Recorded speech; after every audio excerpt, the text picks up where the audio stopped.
Alright, everybody, we got a lot of horror sequels or new movies from great directors that have just came out or are coming out soon. We got Orphan First Kill that's coming out soon, so I want to cover that this weekend. And we have Jordan Peele's Nope that just came out yesterday, and I haven't seen a thing about it. I don't watch trailers. That's why I don't do trailer reaction videos on this channel or anything, because I like going into a movie completely blind and not knowing a thing about it. That's just like how I like going into movies. So I will not watch trailers and stuff like that. So I have no idea how the movie is. I haven't really heard anything. I don't look at reviews and stuff like that, which is kind of odd because I review shit on here, but like I don't look at anything for new movies just because I want to go in completely blind and just no expectations and just see exactly what my opinions are, just based solely on my experience watching the movie. But let's talk about 2019's Us. And the only reason I'm doing these out of order and not doing Get Out first is because I own Us through PlayStation that I bought like a few years ago, like right after the movie came out, and I don't own Get Out, so I'll have to track that down. So that's why I'm doing Us first. But we got Lupita Nyong'o in this, Winston Duke, Elizabeth Moss, who I love in everything. I love Elizabeth Moss. So we open up with the text, and this is very important. So remember, put a pin in this for the end of this video, because this establishes the whole concept of this movie. And it sets the guidelines for this being the rules of this movie, the rules of this universe that we're watching. And just keep a pin in it because we'll get back to it later. But there's thousands of miles of tunnels in the continental US underground, and abandoned mine shafts and abandoned subway stations and everything that it mentioned, and it said that most of them aren't used or anything like that. So that establishes the concept for this movie and grounds it in some sort of reality. There's no supernatural stuff in this movie, nothing like that, so keep that in mind. But the symbolism in this movie, man, is fucking unreal. Unbelievable. Like, this movie has some of the greatest symbolism and metaphor in a horror movie, or any movie for that matter, of at least the last 20 years that I can think of. Like, if I really racked my brain and went decades and decades back, I'm sure I can think of other movies. But this movie is so well done with all the symbolism and stuff and references to duality and the number 11 and just everything throughout this movie. The opening scene with the commercial in 1986 with the Hands Across America, with the Twin Towers, and just mentioning and showing those. Adelaide's nickname is Addie, with 2 D's in it. Like, her father's name is Russell, with 2 S's, and I'm not sure if it's spelled with 2 L's, but knowing Peele, it probably is. So 2 S's and 2 L's in their names.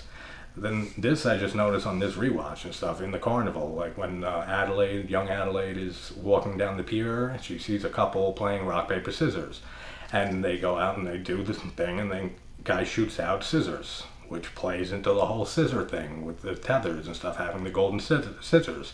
It's so brilliantly done, the symbolism in this movie. It's unbelievable, like I said. Like, it's so well done. And when I first found out that Jordan Peele was going to be directing a horror movie when they first announced Get Out, I was intrigued. Just because I loved Key and Peele for years. I used to watch that show. And it's not that often that you get a comedian or a person from a heavily comedic background step into the horror genre and then just have 2 amazing movies within a few years of each other. It's just almost unheard of. Like, it does not happen often at all. So that blew me away. Just seeing how he crossed from the comedy world into the horror world and made 2 absolutely excellent films with Get Out and this movie here. Like, can't give Peele enough credit. Like I said, I don't know the consensus on Nope so far, but I'm definitely looking forward to seeing it. just to see if he continues his little streak of excellent films. But all the shots at the carnival in the beginning, awesome. Such a great setting for the beginning of this movie. This movie has such amazing atmosphere throughout all of it. Like, all of it. And a lot of this movie is long, drawn out scenes that just are so hard for most directors or filmmakers to have a film that consists of only maybe like 5 scenes or 5 settings with long drawn out scenes, and to be able to keep the tension that he has throughout all of them, and to keep viewers' interest and intrigue up and everything through such drawn out long tense scenes is such a hard thing to do. And he does it brilliantly in this and in Get Out. But just the shots at the carnival at the beginning and stuff, so fucking good. They're so well shot. The cinematography in this movie is excellent. The score in this movie is excellent. The acting in this movie, especially from Lupita, is excellent. Like, there's not much bad I can say about this movie.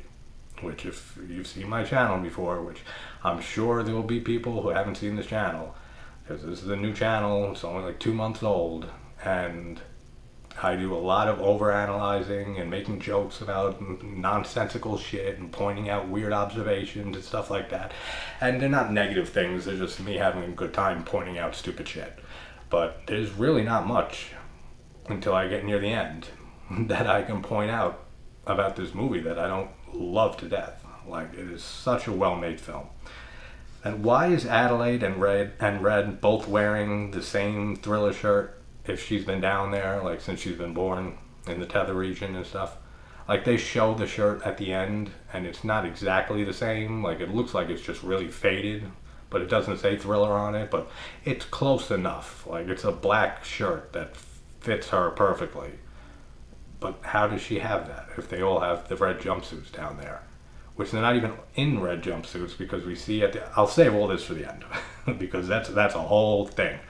But the shot of the rabbits and stuff in the cages, when it pans out on just all the rabbits in the cages with the score that starts playing, is fucking awesome. So good. Then we shoot from 1986 to the present day, which is 2019 in this scenario. Now, are both kids like half tethers? Like, I've never really looked up theories on this movie or behind the scenes or interviews with Peele or anything like that, so I don't know. This is just me spitballing. But we know that Adelaide is a tether, that Red switched with her. So Red, Adelaide, whatever the fuck you want to call her. We'll call her Adelaide just because that's what she's called throughout the whole movie. But she's a tether. And as they say at the end, they're like, they knew how to clone the bodies, but not the souls. So they're soulless clones. So she's Tether. When she met Gabe and had the kids, does that mean that they're half Tether? Does that explain why Jason's like such an odd child and always with the mask and everything like that? And I don't know. Like, I don't know how that works. Or if that's explained, or I don't think it is, but if there's theories on that, or it's explored. If anyone has a theory or interpretation on that, leave it in the comments. Let me know, because I would love to hear people's opinion on that. Then we get the flashback of Adelaide dancing, and we see her reflection in the mirror and stuff, again, with the duality of just us and them, and just her and her reflection, her and her identical self. So good, man. I mean, I can't say enough about the fucking symbolism in this movie. Just absolutely mind-blowing. And the shots of them walking on the beach, when you see the 4 of them walking on the beach, and you see their shadows, like, prominently on the sand and everything. It's just amazing, man. The 11:11 on the clock when they get home. Like, I can go on and on with all the references to 11 and duality and, you know, you and your identical self and all of that. I'm sure if you rewatch this movie over and over again, you will notice more and more things in this movie that you never noticed before, because Peele is just a master at that in this movie. Get Out too, but this movie, in my opinion, blew Get Out of the water with with all the metaphor and symbolism and everything that he utilizes in this movie, like for sure. And I love Get Out just as much, if not maybe more than this movie. Adelaide's whole monologue to Gabe and stuff about what happened to her when she was younger and stuff, and revealing just enough, for the first time you see this movie, of her seeing herself in the hall of mirrors. And that's another thing, in the hall of mirrors is just the setting for that, like, it was fucking awesome. But her whole monologue to Gabe, amazing. Like, this woman should have won. I think she did win. Did she win an award for this role, or both roles? And she plays Red and Adelaide. I don't know if she did. I think she might have, but she should have won a lot more, like, for these two roles that she portrays in this movie. Like, she is so amazing in this movie, and just like with how she speaks as Red. Like, you have any idea how hard it is to speak like that? Like, on and on. Like, it's all these scenes weren't fucking shot in one take. Like, I can damn well guarantee you that. So she had to keep that voice up for take after take after take for all the scenes that she's talking in. That's fucking hard, man, to talk like that in that throaty, raspy voice. Like, that'll fuck your throat up after a little bit. And just the way that she talks like that and put that whole performance on as Red. Stunning. Like, absolutely amazing. And then I love his little comment, Gabe, saying, like, well, if she looks like you, I'm sure I can beat your ass, so I don't think we'll have a problem, or something like that. And she just did not take the joke well at all. And he's like, all right, bad joke. That shit's so funny. And then we get the whole little famous line that there's a family in our driveway from Jason. And this kid has no reaction at all to this. Like, he says it so nonchalantly that he has just zero fear, zero concern, like nothing. Like, he just has no reaction whatsoever. Like, talk about underreactions. Like, this kid has zero reaction to this. Like, you see a creepy ass family of 4 with 2 kids that, like, right from then, like, you should see, like, something's up. Because it's like the same 4 people with 2 adults and 2 children, just like your family. And I think it's interesting that they made Jason the one to point out that they're us, like, after they get into the house and everything and they all sit down. Cute little way of, of exposition and stuff, of having him, the son, say, it's us. Just really cool stuff. And that whole scene, the whole house scene with the tethers and everything, and Red explaining, the life story and stuff of Adelaide and her and stuff, and how they both grew up differently and everything, and just in that voice, man, like I said, is so fucking good.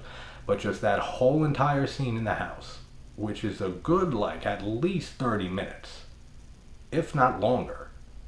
And like I said, to keep up, there's so much tension in that whole sequence, that entire 30 plus minutes.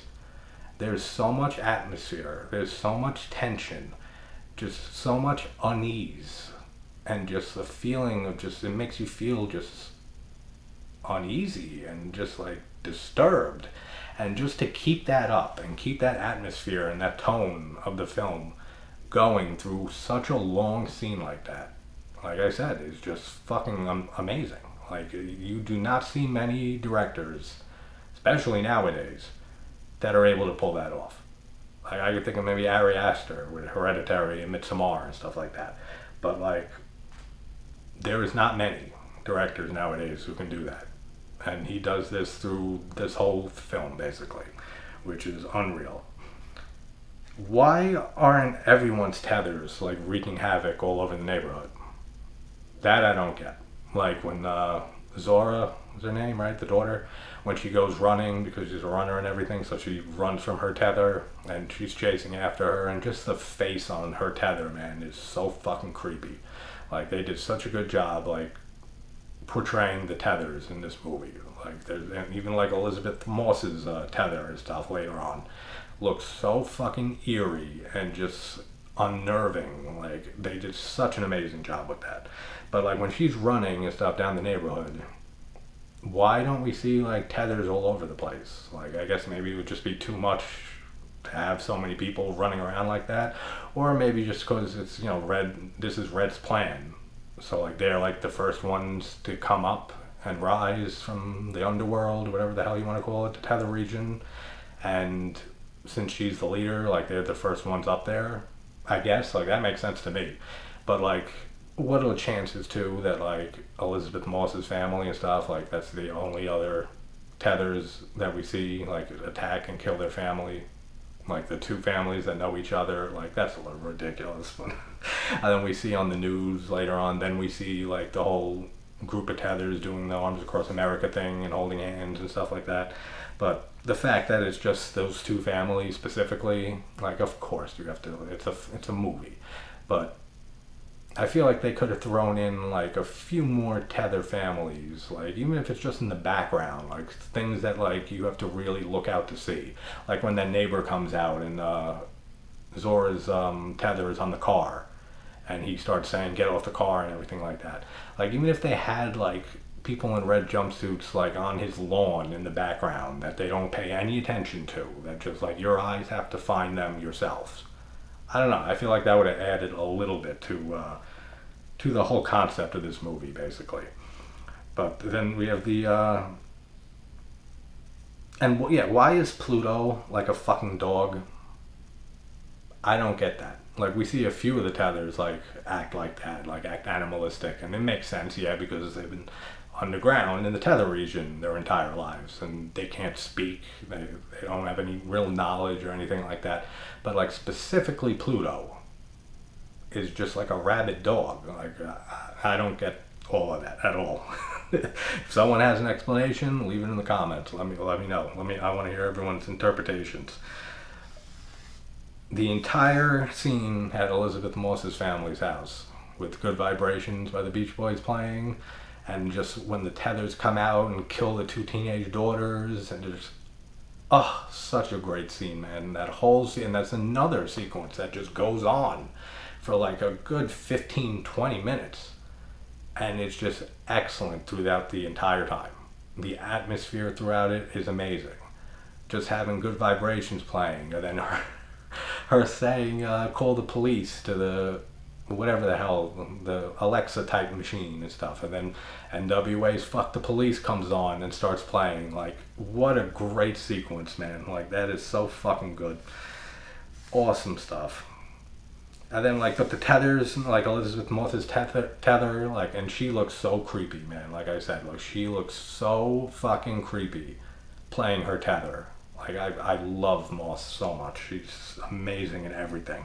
But she knows how to put like lipstick on perfectly. Like I can guarantee you that they don't have lipstick down in the tether world. Or so, how does she even know what lipstick is? Or lip gloss, whatever that is that she's putting on. I don't know. I don't wear makeup. But lipstick, lip gloss, whatever the fuck you want to call it, she's putting it on perfectly. Like how does she even know what it is? I don't know. Well, and that's more things that I'll get into at the end here. Then them, the family arguing over their kill counts when Zora says she's driving and stuff, and Gabe can't because his leg's all fucked up. And Adelaide's trying to argue with her, and she's like, no, I killed 2 people. And she's like, no, I just killed the other twin. She's like, my kill count's higher. And then, dude, that's so funny. That's such a great exchange of dialogue. That's such a funny scene. And then we get the scene with Jason controlling Pluto and realizing that he can control him, and like he did in the closet earlier by moving his hands, and wherever he moves it, then Pluto would move it. And then he just puts his hands up, and then he walks backwards, and Pluto walks into the fire and burns to death. Awesome. So fucking good, man. Like I said, there's not much I can say bad about this movie till like less than 5 minutes from now, but the shot of all the tethers holding hands and stuff on the beach and stuff, just such a great shot. Like every shot in this movie is fucking great. Like every single shot, every sequence, every scene, the acting, the score, the cinematography, everything, the sound design. Like there's not a bad quality in this movie. And of course, like I kept saying, the symbolism and everything, just so fucking well done. Then we get the ending. So those at the top, obviously what they're trying to say is, you know, that us here in the above world and stuff at the top take life for granted and take things for granted and everything, while those below, and it's even a metaphor for, you know, the higher ups in the world and stuff versus the middle class or the, you know, the poor and stuff. That the higher ups take everything for granted and have the advantages and stuff, and those at the bottom of the food chain and stuff have to live in squalor and live like fucking slaves, basically. Which is, again, it's just an amazing metaphor for that whole societal structure. So well done. But they're soulless clones, is what Red says. That they figured out how to clone the body, but not the soul. So Adelaide was a tether, and then Red switched places with her. Or, you know, Red was a tether and switched places with the real Adelaide. Then how did she have a soul? Like, how did she grow up into a completely normal human being? I don't know. Like, maybe just from the exposure to the real world and everything, and that it's also just trying to say and play on the fact that even though the tethers are soulless, like, we're not born evil, like, nobody's born that way, that it's about your environment and the way that you grow up and, like, the things that you surround yourself with. So her leaving the tether world when she was 6 years old and being exposed to such a brighter, better environment and everything in the world, in the actual world, is what made her into a normal person. I'm guessing I'll go with that. Like, that sounds good. And then we get the whole fight scene between Red and Addie and stuff, with the dance scenes cut in between. Awesome stuff. Like, so good. And then Addie kills Red. And we get the reveal near the end that Red is the real Adelaide, which I don't even know why they had to, like, really, like, exposit that. Like, just from Red's whole speech on the tethers and everything and the whole history of them, it's pretty much all you need to figure out that that's what happened. Like, they really didn't have to explain that any further. Like, as soon as she gives the whole speech about the history of the tethers and everything, which I will get to in 1 second, that's pretty much all you need to know. I mean, we saw her go down there to Vision Quest. We saw her get choked out and stuff. You really didn't need that explanation. Like, we all could have put together that they switched places and Red came up, you know, and left Adelaide down there. Still cool and everything, but, like, we really didn't need all that exposition, in my opinion. So the whole tether explanation, and this is where I get to do my thing and have fun and overanalyze the shit out of everything, is fucking ridiculous. Like, when you think about it logically, this is the most ridiculous premise ever. Like, just completely insane. And that's why I said at the beginning to put a pin in that whole beginning text, that there's thousands of miles of tunnels under the continental US and everything, and because that is establishing that this is the world that this film is taking place in, that this is the rules, and there's nothing supernatural. Like, if they came out at the end and said, like, the tethers were from a different dimension or something and came to, you know, take over the world and everything, then you wouldn't have to adhere to logic in any way. But since he put that in there, you kind of have to adhere to some logic. And that's where it all falls apart for me. Like, the entrance to this tether world is in a carnival attraction. Nobody has noticed the entrance down there in all these years. Nobody, like maintenance people who work on the attractions in the carnival, no one's ever stumbled upon this place. Like, ever. I find that so hard to believe. And it's right by the ocean. This whole underground area and stuff under Vision Quest is literally, like, right across a little bit of beach from the ocean. So the ocean, they've never had a fucking flood or anything down there. Like, that's the only way I can think that if it did happen, that's the only way I can think of them getting water, because they don't mention that shit at all. So that makes no sense. They're saying in the continental US with all these tunnels, so let's just stick with the United States. There's 330 million people living in the United States, a little more than that, around there, 330 million living in the US today. There is no way that you're fitting 330 million tethers, clones, into thousands of miles of tunnel and mine shafts that are abandoned or whatever, what have you. Just never gonna happen. Like, never. Like, absolutely ridiculous that's even a thing at all. Like, that the whole tunnel thing with thousands of miles of tunnels. And they say, because Red says that they've been doing this for generations. So that's generations, let's call it, I don't know, like 50 years to be generous, but let's go like 100 years, because a few generations, 100 years, a century sounds good. In all those and then they said that the people who made them, which if this is 100 years ago and stuff, where'd they get the technology to clone all these people and to clone 330 million fucking people? Nowhere. That's where they absolutely had no technology to do this, unless it was like, we'll suspend disbelief as much as we can, that it was just like they had advanced fucking technology that they kept hidden from the public, that the government or whatever secret organization set up this whole tether thing. Then once they realized that they were soulless and that they failed with their whole cloning thing, they gave up on them and left them down there for generations. So they abandoned this whole idea. And the tethers were down there to fend for themselves for generations. There's no way that all of them are fitting down there, first of all. That's absolutely insane. Do you know how many people have died just in the last century? Like over 5 billion people. Who's cleaning up all the bodies? Who's cleaning up and moving 5 billion dead corpses from these tunnels and shit? And confined spaces that you wouldn't even be able to fit all the live people in, let alone 5 billion dead bodies that are fucking dropping dead throughout the century. In I don't care if they weren't tunnels, if it was just the entire fucking underground of the entire United States. You're still not fitting all that in there. Like, absolutely not. Then, like I said, who cleaned all the bodies up? And if they're tethered to those above, we see them like moving around and stuff, and they're copying the movements of the people in the world above, like with them on the roller coaster, and we see them underground, like pretending they're on a roller coaster and on like the spinning ride and stuff like that. How are they moving around?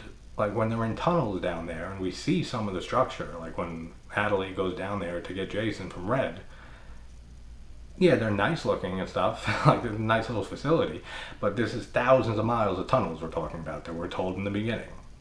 How are they moving around and following their tethers around when, like, everything is so fucking vastly different, like down there compared to up in the world? Like, that makes no sense. Like, and the fact that how can they even move? Because there's 330 million of them down there. That absolutely makes no sense at all. Like, at all. And we'll just keep on going here. We know they have kids, right? Because in Red's opening little monologue at the house, when they break into the house and everything, she says that, that she gave birth to a monster or whatever, and gave birth, so they can have kids. We know that. So that we accept. What about the hundreds of millions of people who fuck all the time and use condoms? Do they have billions of condoms down in the tether region? Like, so if people are fucking up here with condoms and they have none down there, do they have a child, the tethers? Then who's that child tethered to? There's no child above, so that doesn't fucking compute in any fucking way. What about fucking miscarriages? What if people have, they get pregnant, the tethers get pregnant also, then they have a miscarriage above? Does that mean that they have a miscarriage below, or do they also have the kid to fruition? Then there's no tether, like there's the tether, but there's no human being that it's tethered to. I don't know. You give me the answers. And what about adoption? Like, what about people who adopt? Like, yeah, that person already has a tether, as from what we're told, that basically everyone who exists above ground has a tether below ground. So if somebody's adopted, if a kid's adopted, it makes sense because he has a tether down there. But how does the family down in the tether world get to that adopted kid? with 330 million people, with 5 billion dead bodies all over the place. It's like, come on, really? Like, some of this is so fucking stupid. Like, and it brings the film down for me, like, a lot. And it's a shame because this is such an excellent film. And like I said, it has some of the best metaphors and symbolism that I've seen in a movie. And I don't even, like I said, I can't even tell you how long. So masterfully done.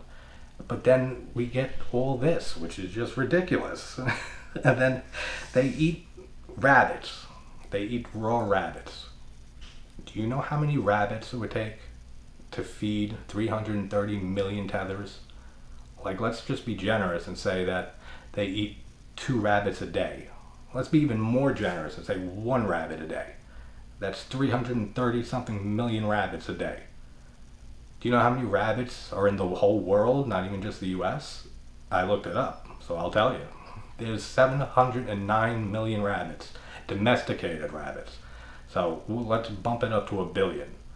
At 1 rabbit a day, 330 million tethers. Within 4 or 5 days, there's no more rabbits in the world. They can't eat anything after that. And then who's delivering all these rabbits? Who's getting 709 million rabbits and delivering it down there when they gave up on this project generations ago? I don't know. Makes fucking no sense at all, man. And then where'd they get millions and millions, hundreds of millions of identical golden scissors? I go to fucking Walmart. You'd be lucky to find like 10 scissors that are identical. Like, it's so ridiculous, man. Like, it's fucking insane. How did Red get past a 6-year-old education? Like, she was 6 years old. She could talk, yeah, and she can understand certain things. Like, she was 6 years old. She's not fucking like a 3-year-old or a 2-year-old. But how is she able to progress past the education a 6-year-old would have? I don't know. How did she communicate her plan and stuff to 300 plus million people, tethers, that are down there, when they can't even fucking talk, any of them? She's the only one who could talk. None of them could speak. They're dumb as stumps. So, like, none of this makes sense at all when you break it down like this, like, logically. And yeah, of course, it's a movie and it's a film and stuff, but, like, the whole point of what I said is that they established at the beginning, like, that this is in some sort of reality, that this isn't like a supernatural thing, or like I said, that could have been like an alternate dimension these tethers are coming from and taking over and stuff like that. And then none of this would even be brought up because there's no rules, really. But because it's set in reality and they try to explain that, it just falls apart in every fucking way imaginable. Like, there's no way you can make sense of any of that story that Red said. How does Red even know the history of this plan? That the scientists or whoever the fuck that made all these tethers and stuff, how does she even know any of that? She's 6 years old when she was switched down there. So she didn't even live down there for 6 years like Red did and stuff. Adelaide, when she got switched and went down there, she was brand new. So who told her any of this when none of them can talk? Like, all right, I'm done with the whole situation because it's so fucking ridiculous. But all in all, excellent movie. Like, it's such a great film. So is Get Out, and I'll be putting up a video for that. Today's Found Footage Friday tonight, so maybe I'll have it out before that. If not, I'll have it up this weekend. And I want to do Jeepers Creepers 1 and 2 and 3 because we have the trailer for Reborn just dropped, and again, I won't watch it because I want to go in blind, but 3 was terrible, so rewatching the 3 will be great. But alright guys, that's it for us, and I will see you guys later.